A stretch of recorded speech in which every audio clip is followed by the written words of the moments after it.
All right, so we've just finished that. We came off the wheel, and you got to let, what happens when you take the pottery off the wheel after you're done throwing? So after you're done throwing, you want to let the piece sit out for a period of time, but not too long. So you want to let it sit out so it becomes leather hard, depending on what you're going to do. If you're going to stamp it, you might get it before leather hard. If you want to work with it after that, leather hard.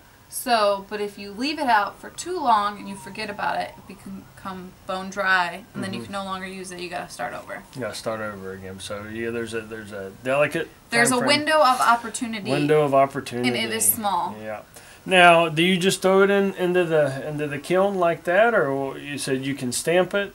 You can. Can you talk about the glazes that you do? Yeah, so after that piece has gotten a handle attached and a spout attached, I would bisque fire it. After it's bone dry, bisque fire it. What's bisque fire? Bisque fire is the first firing process. So it's when it becomes bisque ware, and it's fired to about cone 04. It's a really low firing. It just basically makes the piece hard. It's not hard like rock or ceramic, but it's hard enough to where it's not going to break.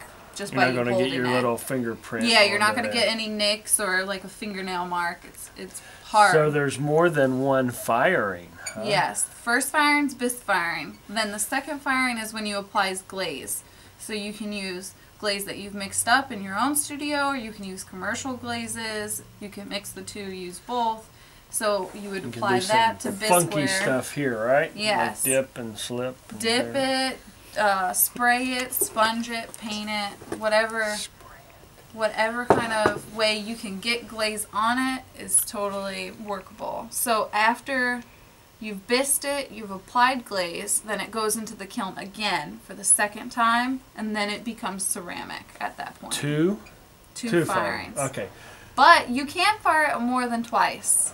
Sometimes people put gold luster on their pieces. That would require another firing. So if you really want a lot of bling, you got to go through the fire 3 times. Decals on, you go through another firing. China painting can be up to like 12 different firings for China paints. So no wonder why China's so expensive. Yeah. Wow. So I just learned something right there. You saw it. All right. Now, let's talk a little bit about the firing process. Is there just one way to fire? No. With a log? You can fire wood, salt, soda, poop firing, pit firing. I like the poop firing. You can fire raku firing. You can do a lot of different techniques of firing. Reduction, oxidation, or you could just fire neutral in an electric kiln.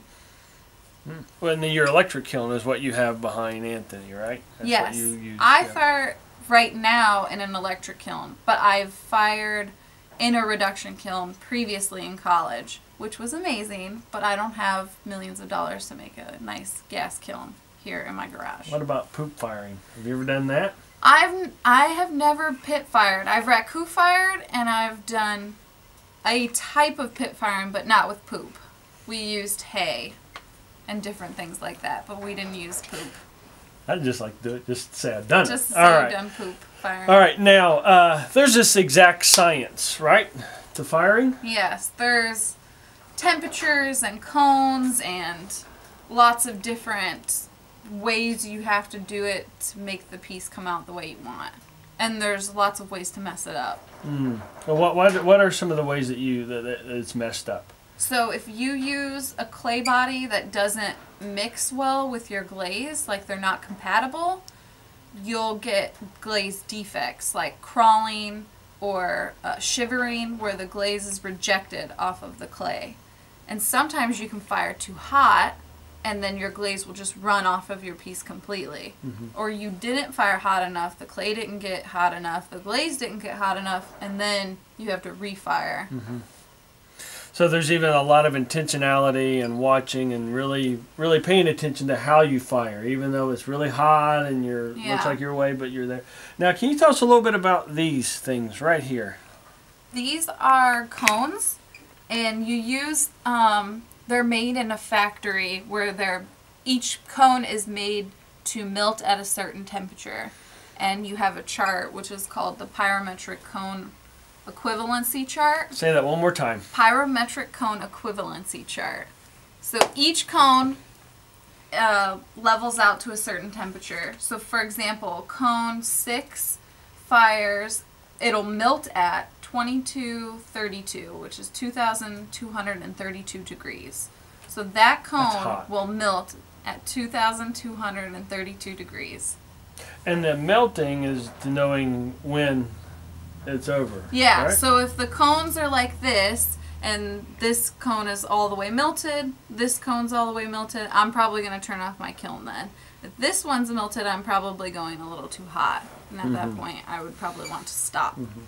So you as the potter, even though it's enclosed, you always have to, you're always watching the pots, right? Yeah, you're always monitoring. And you're always making sure, you're always monitoring, even in that hot, complicated, dangerous. Eye protection. Yeah. There's always that constant monitoring, even in the most difficult of circumstances. All right.